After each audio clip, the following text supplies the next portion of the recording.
2 anni fa siamo arrivati in finale, speriamo quest'anno che sia la volta buona.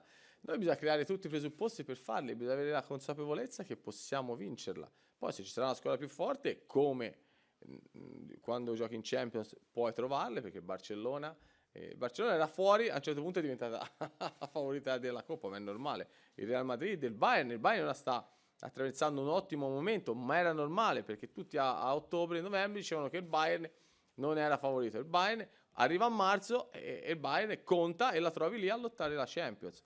Come sarà l'Atletico Madrid?